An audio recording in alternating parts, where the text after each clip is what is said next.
Well, a very good morning to you. Hi, my name is Kasim Kawesa, and I'm a qualified psychotherapist.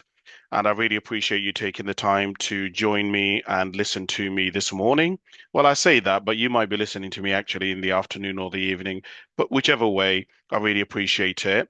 I am also the author of this brand new book, Why Should I Talk About My Feelings? I'm a Man, How to Get Boys and Men into Therapy, and why they will actually want to stay. What I wanted to do over the next sort of half an hour or so, which is what I spend about 200 pages tackling in the first part of the book, is really looking at some of the reasons as to why it is that men don't talk about their feelings. And I'm sure this won't be something new. I'm sure if you're listening to this, this will be a subject which you're interested in. Why are men not talking? What I was really curious about and was one of the reasons and motivations to have a look into the book and write the book and do the research was I wanted to understand. Everybody keeps saying that boys and men should talk about their feelings. I hear from hundreds and hundreds of women over my lifetime since I've been alive that they want women to talk about they want men to talk about their feelings. They want men to be more emotional. Emotional intelligence is really important, but men just aren't doing it. And I wanted to try and understand why. Why is it that they're not doing it? And this all stemmed from some personal issues that I'd had myself, where I didn't talk about my feelings, and I'd gone through a lot of things. And even when, whether it was the alcoholism, the prostitution, the addiction to porn, whether it was the being in debt, um, a lot of things that basically ended up happening to me in my life. And people would always say to me to talk about it, and I ended up going to therapy in my sort of mid 20s, and I really, really struggled in therapy. And so I've been trying to figure out why is it that boys and men really, really, really struggle. And I've got 14 things that I wanted to share with you today. Hopefully, there'll be an indicator for you as to why is it that these boys and men are not talking, even though everybody's encouraging them. And even in some circumstances, they themselves want to talk. But for whatever reason, as we're going to explore today, they're just not doing it. They're not talking. They're not sharing. So let's have a little look into it and let's try to figure it out as to why. I think in order to really understand why boys and men don't talk, the first thing you have to really look at is the environment in which they're raised in, because there are different cultures all over the world, but I'm going to talk in the context of Britain today, right? I'm going to talk in the context of England and Wales and Scotland and Ireland and Northern Ireland. And I think it's really important to understand that for a long time, society has not needed men to be emotional. That's just not what we've required them. What we've required of men is that we've required of men to be stoic. We've required of men to be strong. We've required of men to be tough, to man up, to not cry, and get on with it. And part of it is, and I think a lot of people forget that throughout human history, most of human history has been hardship. It's been people basically struggling and trying to make their way through the world and trying to do the best that they can with what they've got. That essentially is how most of human history has been. There's always been a time to some degree or another, some level of conflict, some level of war, some level of uncertainty. So people, which is why, of course, we as human beings have, from a Darwinian perspective, we've ended up becoming social animals because we've come to the conclusion that we are better off and have a higher chance of survival if we work together than if we work independently. So you have to understand that throughout human history, people, because of these survival, Darwinian perspective survival strategies, we've assigned roles. And so consequently, a lot of what a man was in society was in many ways influenced by the roles and the systems and the culture in which he was brought up in.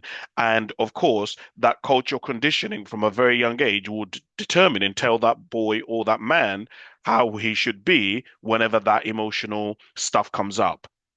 Um, and part of this is, you know, the role that a lot of society has assigned for men throughout human history. No, let me go back. Not throughout human history, but kind of, I would say anywhere between kind of 1850 to about, because I don't want to go too far back. I could go back to the sort of the 13 and 1400s, but let's just go to a reasonable time period and let's go to sort of 1850 to about 1970. The role that society has required of men in Britain is to be the providers and to be the protectors. Um, and of course, that consequently, as men, that women have also been assigned certain roles. And many of these roles, these men did not have a choice about. They just kind of had to wake up and they've been conditioned into it. And the education system had conditioned them into it, and television conditioned them into it. And remember that a lot of kids were not raised, particularly sort of between 1850 and about 1990, a lot of kids were not raised simply by their father or their mother. They were raised by a village. Hence that phrase, it takes a village to raise a child. So the you cannot just simply just say a man should just talk when you don't understand what he's been conditioned to do. And boys are not conditioned to talk about their emotions. They are conditioned to be strong. And any time that they are not strong, that they're not stoic, that they're not tough, there is an internal fear of judgment and rejection. And remember, when I talk about strategy, survival strategies, remember that human beings are social animals. And so danger or um, uh, risk or uncertainty came, and those emotional feelings and that fear came from being kicked out of the herd, being kicked out of the group or the village. So you needed to do whatever you needed to do in order to be accepted, in order to be included, in order to belong. And so a lot of men and boys acquiesce and change their behavior depending on who they're with and where they are in order to meet the needs of those people and to be accepted and to be to feel like they belong. So, for example, I was looking at this really interesting study by Wong and Wang. It's called Towards an Interactive Psychology of Masculinity. And one of the things that it was talking about is these different types of masculinities that men essentially are given. So, for example, they have self-prescribed masculinity, other ascribed masculinity, situational masculinity, performative, and micro masculinities.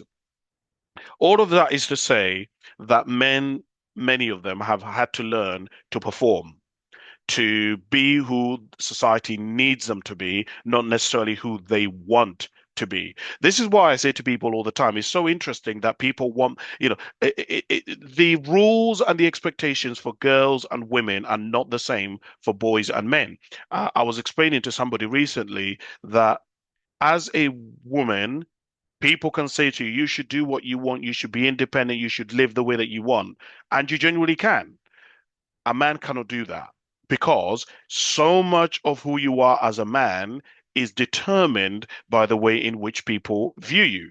If you decide to do what you want, but it is seen as a threat, it is seen as toxic, it is seen as not in alignment with the cultural context or the values of your group, you be kicked out.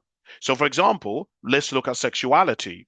There's a lot of people who say, for example, if you look at lesbians, many lesbians are accepted and even fetishized. But then if you look at gay men, many men are rejected and they're judged and they're shamed if they come out as gay or if they come out as bisexual.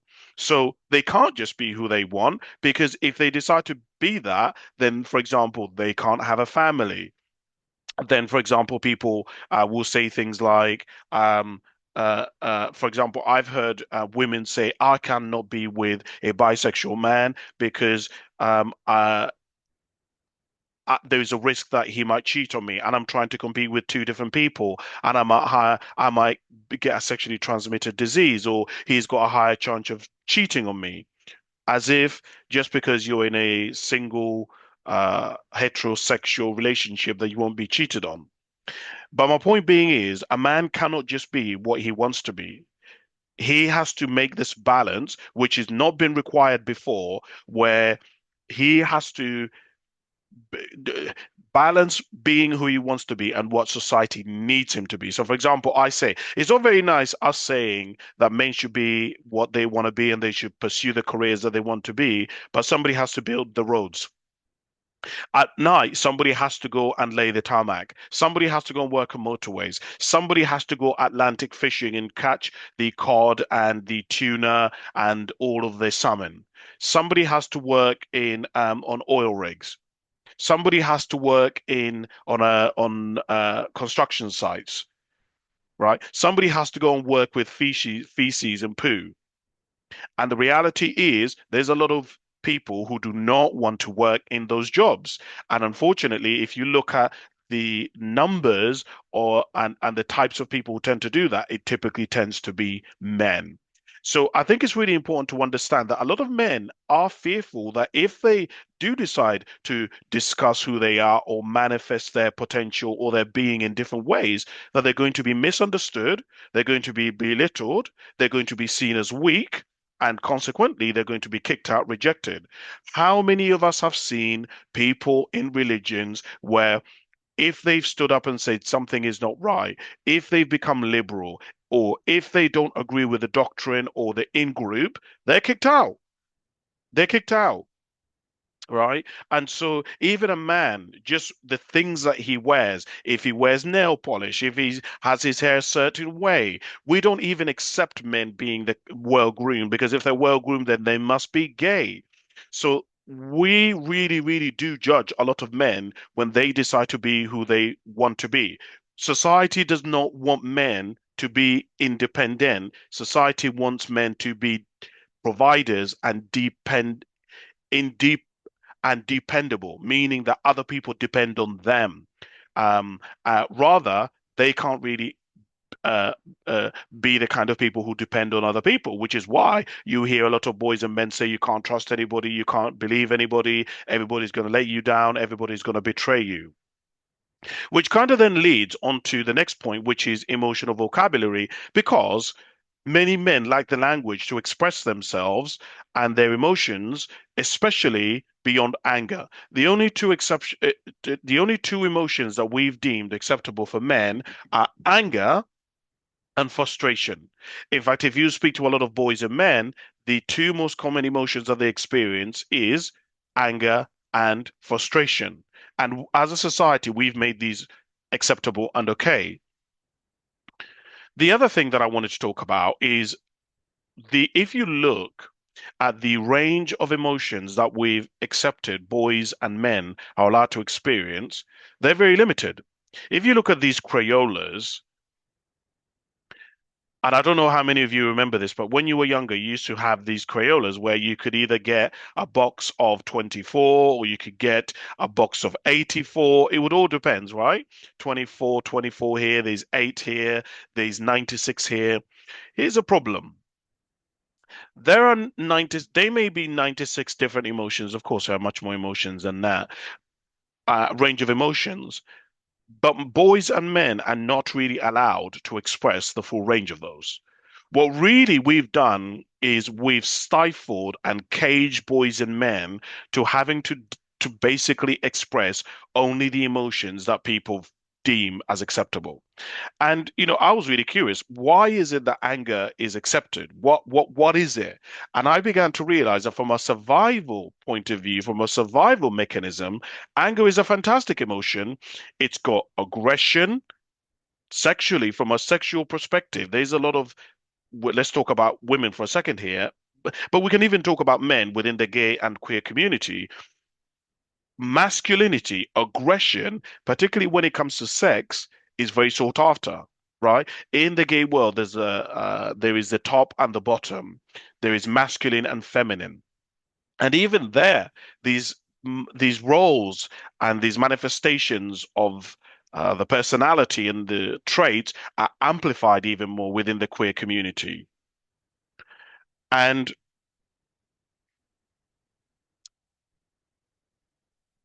these roles and the emotions that boys and men are allowed to express is very, very, very limited. And they are not allowed to expand to the full range of all the emotions that exist. They just are not. And I think we don't really, people don't really understand this. And we haven't given boys the other different Coriolas, sadness, grief, which is what I was going to get at, which is that many women aren't ready to handle a man's emotion. And you hear men say this all the time. And this is not a judgment upon women, this is just an observation. You will hear men say all the time that they opened up, that they shared and tried to tell their spouse or their or a woman or their mum something that they went through, and the level of shaming. That's disgusting. You're pathetic. You're stupid. In other words, society isn't ready to deal with with men's emotions. And part of the reason why this is because boys and men, when they're talking about their emotions, they tend to be all or nothing. And I see this a lot in therapy where men will come in and they will either do what's called flooding, where they'll give you everything all in one go, and it's like, or they'll just shut down and they don't know how to express to express their emotions at all. In other words, they haven't had practice. They haven't been able to balance. And the thing is, for some men, as I found out in the book, their emotional vocabulary might be expressed in terms of music, art, dance. Here's a problem. We still have a problem with that as a society. I really want to get people to understand, that the importance of where women play in this, because men essentially are being, to some degree, and I'm not blaming women, I'm just saying this is how it seems to be. Many men are being the way that they are because it's what's going to get them a partner. And consequently, from a Darwinian perspective, is then going to help them reproduce, which is then going to have offspring. And it's really important that people understand this. If women said that they wanted all men to be feminine, guess what all men would be? Feminine. Now, it would, of course, take a long time and it wouldn't be done overnight.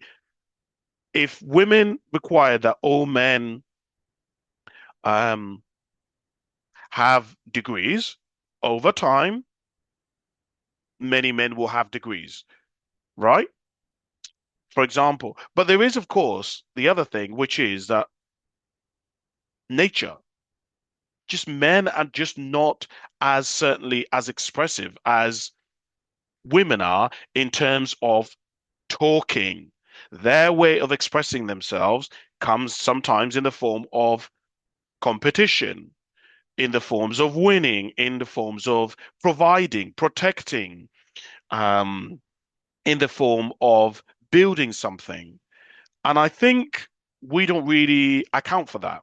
We have higher value on talking and using words as the only form of communication, not necessarily the other forms of communication. Which is why I go back to women, because essentially, if women are dictating that the highest value of communication is being able to talk, then no matter what men do, it becomes irrelevant, because men are so wired and so badly want to belong and to be providers and to be protectors that you have this conflict within them. And this is why you've had this problem, right? We've had this problem in society today where you've got all these women who are very well educated because to them, they deem a acceptable partner as somebody who is very well educated. But that is not uh, how men um what's the word? What's the phrase? Value the worth of their female partner. Now, I know what you're saying. Well, Kasim, who the hell are they to put value on me? We value everybody. We value people in our own family more than we value people who are outside of our own family. So I think it's really important to understand some men don't have the language. When you start talking about things like sadness, when you start talking about things like grief, trauma bonding, trauma, some men don't have that vocabulary. And part of it is because they learned to shut that part of themselves off when they were kids. Some kids have been brought up in family systems and education systems and healthcare systems, and from a very early age, they learned that in order to be rewarded, they're going to have to cut off parts of themselves. They're rewarded for independence and they're punished for emotional expression. Don't cry. Don't be a girl. You need to be the man of the house. You hear these phrases all of the time. And so what ends up happening is this then leads boys and men to operate out of shame and fear. They're not living their life out of potential, expression, manifestation of the self. What they're doing is they're trying to protect themselves and they are cutting parts of themselves that appear weak, that appear feminine, that appear to in any way is going to bring them shame or humiliation or um, lower value status or in their social arena is going to bring is going to lower their status. Or, of course, which means is going to get them kicked out of the group. Why would you go and share how you feel? Why would you go and share what's going on for you if you're simply going to be shamed? My God, you've gone through a breakup and you're crying like a girl and you're depressed for weeks and weeks. Come on, man, get back to you see what I'm trying to say to you? And then, of course, and I'll talk a little bit about this later on, but one of the issues that then happens is other boys and men reinforce by saying things like just go out and just sleep with as many women as you can after you've been broken up with, or um, just don't talk about it. Don't go to therapy because there's so much, people forget there's still stigma around mental health. There's a lot of black men, I'm writing a book at the moment about why some fathers abandon their children. And I discovered that one of the reasons is because some fathers discover that their children have mental health issues, or they're neurodiverse, or they have autism, or they have ADHD. And the men see the child as an abomination, right? And so much of that rejection goes back to trauma, that fear, it goes back to trauma, emotional shutdown, past betrayals, or violence. Many men numb themselves. What's the point of feeling? Going back to that stoicism. If in the past, when I was a kid, every time I expressed how I feel or what I was going through, I was told to shut up or behave or not talk about it. And in some, or I felt powerless because it's interesting when you look at narcissistic personality disorder, and you tend to find that many boys and men who end up having high narcissistic traits grew up in narcissistic families. So that means they were used essentially. Narcissistic fathers use their children. Their child is not a independent entity who's going to go out into the world and they're going to create an environment in which the child can thrive and manifest their being and their potential. No, the child is to be used. And it's the same for mothers as well, but they just use the child in a different way. That level of betrayal, these family systems that some boys and men grew up in are so traumatic. Imagine growing up in a household with domestic violence where you're seeing your father beat your mother, or you're seeing your mother beat your dad, and you're small and you can't do anything about it, or you yourself are being beaten, or you were sexually assaulted or molested. There are boys who've been in families who've shared that they've been molested or they've been sexually assaulted by a family member or by a coach or something, and everybody tells them not to say anything. And you're like, come on, Kasim, that doesn't happen. It does.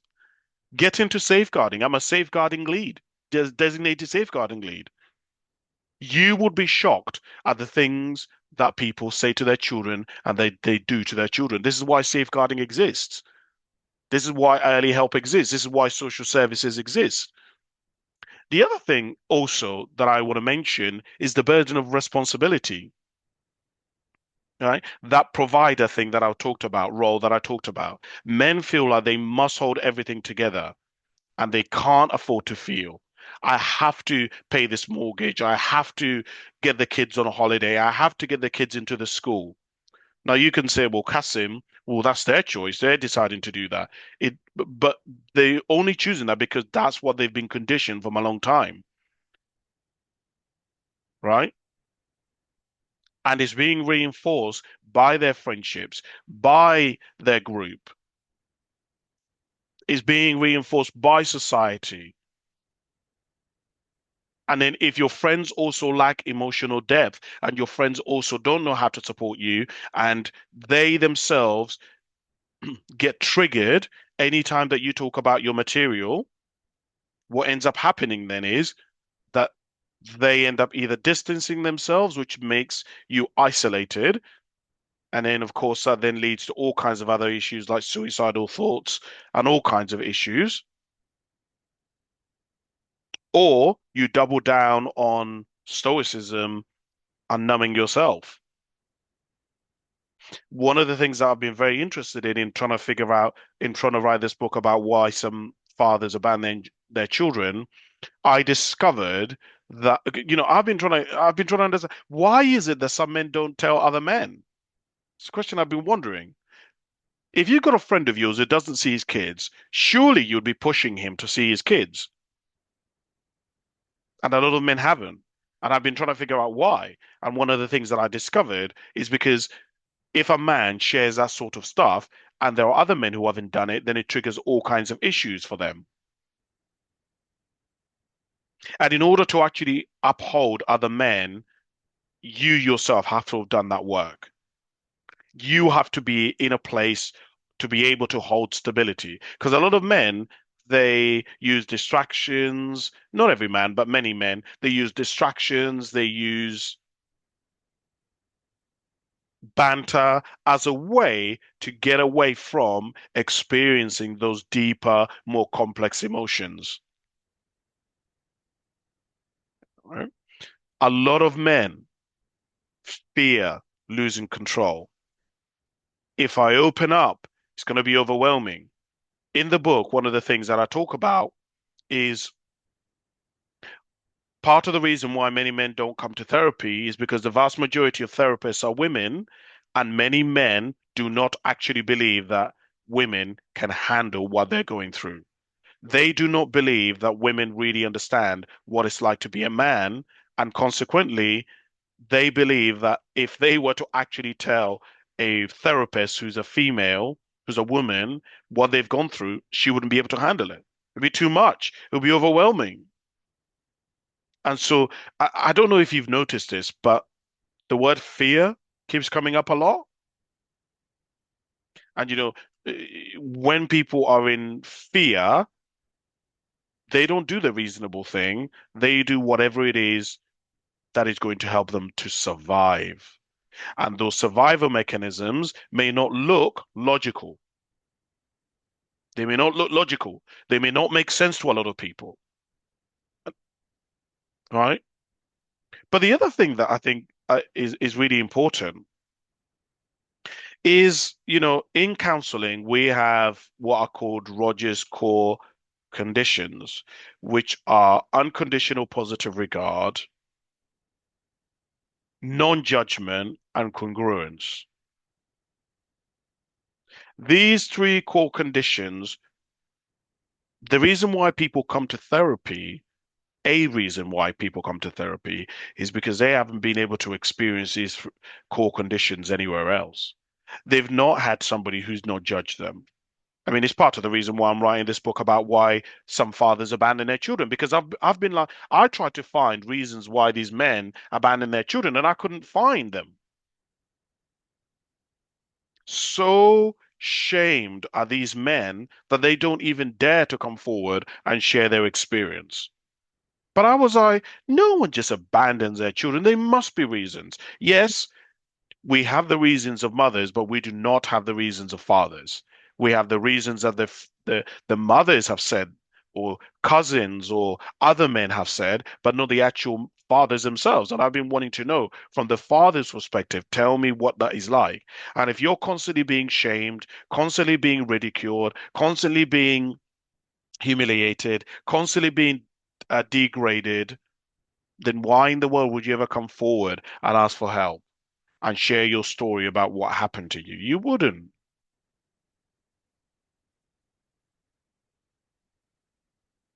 It's interesting. I've just been looking up the definition of rape. Did you know that in Britain, under the legal system, you can only rape somebody if you've got a penis?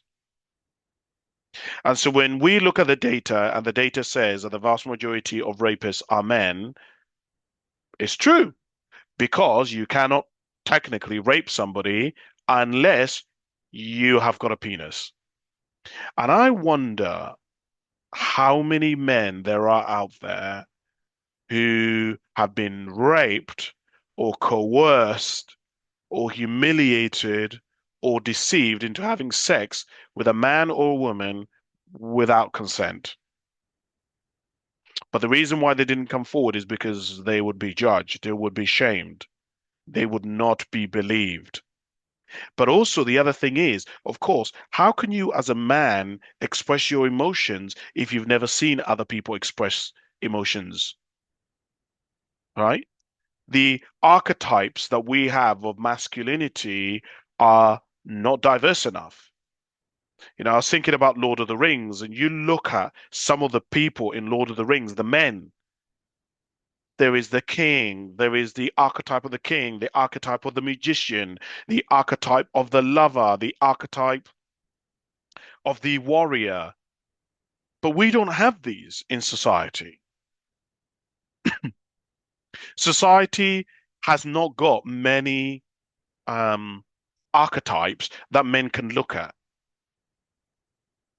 I keep asking people, tell me five black men in Britain who men can look at and aspire to be like, who are healthy, who are the optimal of what not only men would respect, but women would desire. Because isn't that really the ultimate goal? To be desired, well, we're talking about heterosexual relationships here, to be desired by the opposite sex, but also to be respected by your peers.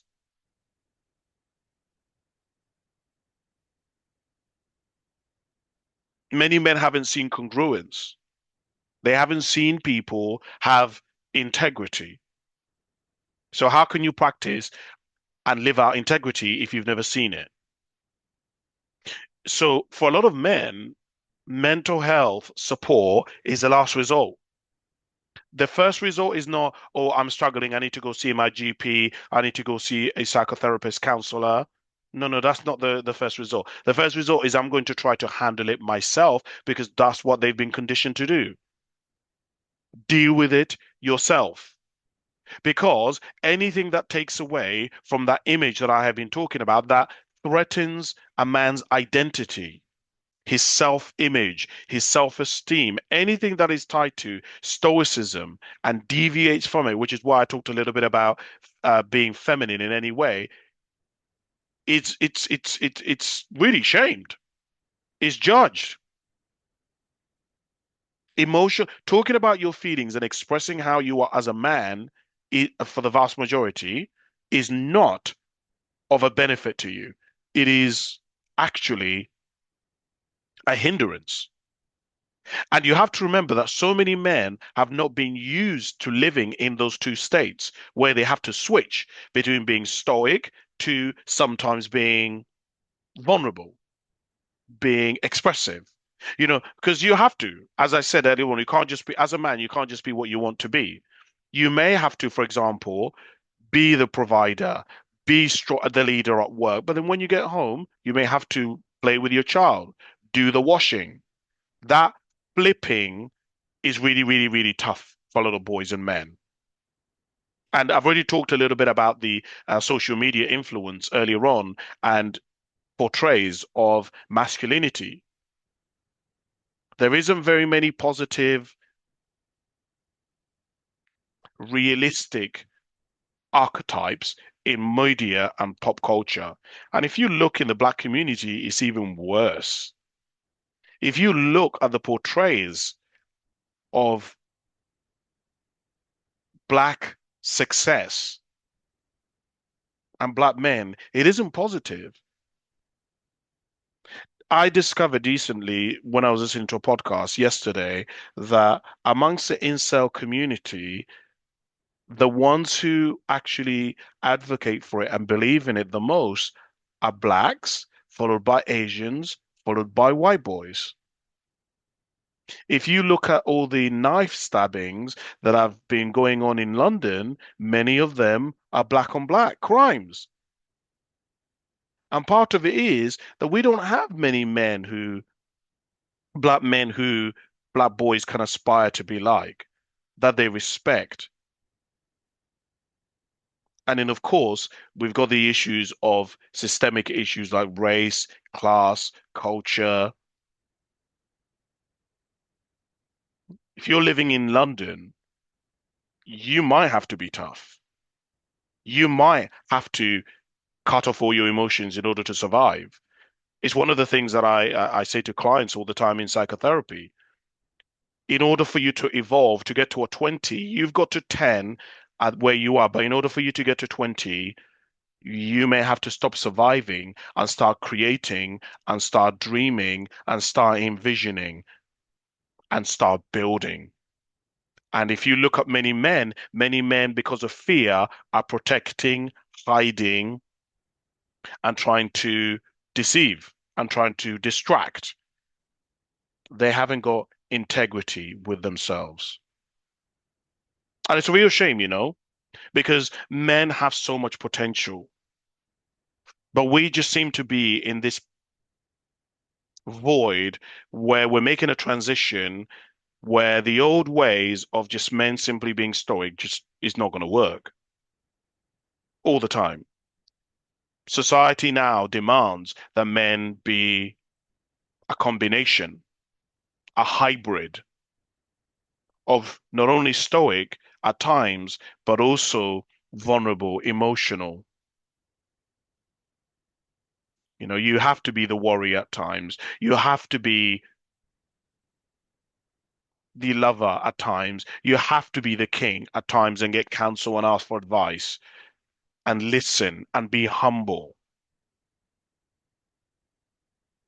So that's where I'm going to finish. I don't know whether that has been useful for you. As I said earlier on, this is my new book. It's out on Amazon. Why should I talk about my feelings? I'm a man. How to get boys and men into therapy and why they want to stay. Um, and thank you very much for listening. I hope it's been useful. Comment to me, send me what you think. Maybe you agree, maybe you disagree. I would love to hear your thoughts on what you think. Don't be shy. So do send me a message. Thank you very, very much for listening. Or what do they say? Don't forget to like and subscribe. Is that what they say? Don't forget to like and subscribe. But anyways, thank you very much for listening, and I'll speak to you soon. Bye for now.